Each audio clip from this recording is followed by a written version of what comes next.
कानपुर गांव में गौरी नाम की एक बहुत ही प्यारी बच्ची अपने माता पिता के साथ रहती थी। गौरी के पिता नागेश को जुए और शराब की लत थी। हर वक्त जुआ खेलना और शराब पीकर अपने दोस्तों के साथ आवारागर्दी करना, बस यही उसका काम था। गौरी की माँ मेघना के पास एक पुरानी सिलाई मशीन थी, जिस पर वो गांव की औरतों के कुछ कपड़े सिलकर अपने परिवार का गुजारा करती थी। अरे ओ मेघना, तुमने मेरा सूट सिल दिया ना? जी, मैंने बिल्कुल आपके नाप का सूट सिला है। ठीक है, ये लो 50 रुपए सिलाई के। फूलमती दीदी, वो मैं ये कह रही थी कि अब धागे की रील 10 से बढ़कर 20 की मिलने लगी है, इसलिए सूट के 80 दे देती तो ठीक रहता। देख मेघना, गांव में और भी दर्जी हैं जो तुझसे भी अच्छी सिलाई करते हैं। अगर 80 में ही सिलवाना होता तो मैं उनसे ही ना सिलवा लेती। वो तो तेरे ऊपर तरस खाकर तेरे पास आ जाती हूँ कि चल तेरे कुछ थोड़े बहुत पैसे बन जाएंगे, इसलिए मैं अपने कपड़े सिलने को तुझे ही देती हूँ। पर मैं 50 रुपए से एक भी रुपया तुझे फालतू में नहीं दूंगी। हाँ, मेघना की मजबूरी थी कि उसे कम पैसों में ही सिलाई करनी पड़ती थी। गांव की औरतें उसे 40 या 50 रुपए से ऊपर पैसे नहीं देती थी, पर मेघना सिलाई से जो भी कमाती वो सब उसका पति उससे छीनकर जुए और शराब के लिए ले जाता था। ऐसे ही एक दिन मेघना अपने पति नागेश से कहती है, सुनो जी, ये पैसे मैंने गौरी के स्कूल की किताबों के लिए जमा किए हैं। उसकी 5वीं की कक्षा की सारी किताबें बाजार से खरीदनी है। अरे उस लड़की को पढ़ा लिखा कर क्या करेगी? चल ये पैसे मुझे दे, जल्दी दे। इतना बोलकर नागेश उससे पैसे छीनकर वहाँ से चला जाता है। ये देखकर गौरी कहती है, माँ, अब मेरे स्कूल की किताबें कैसे आएंगी? बापू तो सारे पैसे लेकर चले गए। माँ, अगर मैं स्कूल किताबें लेकर नहीं गई तो टीचर मुझे बहुत डांटेंगी। माँ, गौरी बेटा, एक काम कर, तू कल स्कूल चली जाना, फिर मैं परसों तक कुछ पैसे जोड़कर तेरे लिए किताब जरूर खरीद कर लाऊंगी बेटा। अगले दिन गौरी स्कूल जाने के लिए घर से निकलती है, पर वो बहुत डर रही थी कि कहीं उसकी टीचर किताब ना लाने पर उसको सजा ना दे दे। इसलिए गौरी स्कूल ना जाकर वहीं पास में एक नदी के किनारे बैठ जाती है और जोर जोर से रोने लगती है। हमारे पास पैसे क्यों नहीं है? हम क्यों इतने गरीब हैं? हे ऊपर वाले, आप तो सबकी मदद करते हो ना, मेरी भी मदद करो ना। मुझे स्कूल जाना है, पढ़ना है, मुझे खूब पैसे कमाने हैं, पर अगर हम गरीब ही रहे तो मैं पढ़ाई कैसे करूँगी? कैसे अपनी माँ के सपने पूरे करूँगी? गौरी अभी रो ही रही थी कि अचानक से नदी के किनारे पर एक पेड़ से उसे चिड़िया की चूचू की आवाज सुनाई देती है। वो पेड़ पर देखती है तो एक चिड़िया पिंजरे में बंद होती है।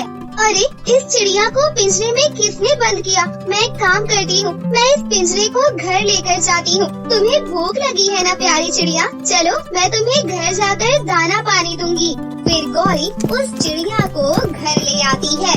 अरे गौरी बेटी, क्या हुआ? आज तू इतनी जल्दी घर आ गई कि आज तुम स्कूल नहीं गई? और ये पिंजरे में चिड़िया कैसी है? ये तुझे कहाँ मिली? माँ, मैं स्कूल जाने से डर रही थी। मुझे लगा अगर मैं किताब लेकर स्कूल नहीं गई तो टीचर मुझे सजा देंगी, इसलिए मैं नदी के किनारे बैठ गई थी। तभी वहाँ एक पेड़ की डाली पर मुझे ये पिंजरा मिला। देखो ना माँ, ये चिड़िया कितनी भूखी है और प्यासी भी है। मैं इसे अभी दाना और पानी दे देती हूँ। इतना कहकर गौरी उस चिड़िया को दाना पानी खिलाती है। इतनी प्यारी चिड़िया को ना जाने पिंजरे में किसने बंद कर दिया? माँ, ये चिड़िया कितनी प्यारी है ना, देखो दाना पानी मिलने के बाद कितनी खुश है। माँ, हम इसका नाम टूनी रखेंगे। अरे हाँ माँ, आप मेरी किताब कब लाओगी? मुझे बिना किताब के स्कूल नहीं जाना है। गौरी बेटा, तू चिंता मत कर, मैं आज की रात बैठकर कपड़े सिलूंगी ताकि सुबह हम सिलाई के पैसों से मैं तुम्हारे लिए किताबें ला सकूं। हाँ ठीक है माँ। गौरी चिड़िया के पिंजरे को साथ में लिए सो जाती है। रात को जब नागेश घर आता है तो वो चिड़िया को देखकर कहता है, पहले एक मुसीबत कम थी जो इस चिड़िया को भी लेकर आ गई। सुनो जी, इस चिड़िया को मुसीबत मत कहो और इस चिड़िया को पिंजरे से बाहर मत फेंको, क्योंकि गौरी इसके बिना उदास हो जाएगी, वो बहुत रोएगी। रहने दो जी, इस बेजुबान को तकलीफ मत दो, इसे छोड़ दो। नागेश मेघना की एक नहीं सुनता और नशे में जैसे ही पिंजरा उठाने लगता है वो नशे में जमीन पर लुढ़क जाता है और वहीं पड़ा पड़ा सो जाता है। टूनी चिड़िया, तुम्हें कहीं चोट तो नहीं आई? मुझे माफ कर दो टूनी चिड़िया, मैं तुम्हें अपने घर में नहीं रख सकती क्योंकि मुझे डर है कहीं गौरी के बापू सुबह उठकर तुम्हें कोई नुकसान न पहुंचाए, इसलिए मैं तुम्हारा पिंजरा खोल रही हूँ। तुम आसमान में उड़कर अपनी जान बचाओ। जाओ टूनी चिड़िया, अब से तुम आजाद हो। चिड़िया का पिंजरा खोलकर मेघना रोने लगती है। चिड़िया उड़कर खिड़की पर बैठ जाती है। इधर मेघना की रोते रोते आँख लग जाती है। अगली सुबह जब गौरी सोकर उठती है तब मेघना उसे रात की सारी घटना के बारे में बताती है। ये सुनकर गौरी रोने लगती है और अपनी माँ से कहती है माँ, आपने बिल्कुल सही किया। टूनी चिड़िया अब आजादी से घूमेगी। टूनी अब आसमान में आजादी से घूम रही होगी। मेरी प्यारी दोस्त, तुम जहाँ कहीं भी हो खुश रहना, मुझे तुम्हारी हमेशा याद आएगी। उधर चिड़िया उड़ती हुई एक आश्रम में पहुँचती है और वहाँ समाधि में लिंग एक महात्मा साधु के पास जाती है और इंसानी रूप में आ जाती है। आ गई तुम? जी महाराज, मेरा प्रणाम स्वीकार कीजिए। तो बताओ, इस बार तुमने मेरे द्वारा दिए गए जादुई मंत्रों से किस दयालु मनुष्य की सहायता की? महाराज, एक बहुत ही प्यारी बच्ची मुझे अपने साथ अपने घर लेकर गई थी। अच्छा, ये तो तुमने बहुत अच्छा काम किया। तुम मेरी दी हुई परीक्षा में सफल हुई। तुम्हारे कारण ही अब एक माँ और उसकी बेटी को उसके परोपकार का फल मिलने में देर नहीं लगेगी। महाराज, जो मनुष्य दयालु स्वभाव के होते हैं और संकट में फंसे लोगों की सहायता करते हैं, ईश्वर सदैव उनकी सहायता करते हैं। उधर मेघना बहुत ही परेशान थी कि अभी तक एक भी कपड़ा नहीं सिला था। गौरी बेटा, आज स्कूल से छुट्टी ले लो, मैं दोपहर तक कपड़े तैयार कर दूंगी। फिर शाम को मैं तुम्हारे लिए नई किताबें खरीद दूंगी। ठीक है माँ, तुम कपड़े सिलो, मैं तुम्हारे लिए अपने हाथों से चाय बना कर लाती हूँ। मेरी बच्ची, मेरी लाडो, अच्छा बना ले। मैंने कुंती काकी की बेटी का लहंगा काट कर रखा है, तब तक मैं उसे ही सिल लेती हूँ। ठीक है माँ। मेघना जैसे ही कपड़े के कटे टुकड़े को सिलने के लिए सिलाई मशीन पर लगाती है, मशीन अपने आप चलनी शुरू हो जाती है और अपने आप एक सुंदर सा लहंगा सिलकर तैयार हो जाता है। ये देखकर मेघना चौंक जाती है। अरे, ये कैसा चमत्कार है? मेरी सिलाई मशीन अपने आप चलने लगी और अपने आप इतना सुंदर लहंगा बनकर तैयार हो गया। मैं काम करती हूँ, मैं कुछ और कपड़ा सिल कर देखती हूँ। फिर मेघना एक और कपड़ा सिलाई मशीन पर लगाती है और अपने आप ही सिलाई मशीन चलने लगती है और उस कपड़े से एक बहुत ही सुंदर सा गाउन बनकर तैयार हो जाता है।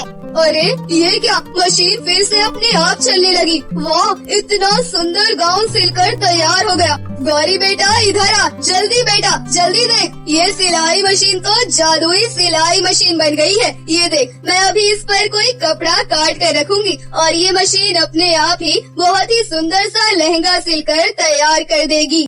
अरे हाँ माँ, ये मशीन तो अपने आप चल रही है और इस मशीन ने इतना सुंदर लहंगा सिलकर तैयार कर दिया।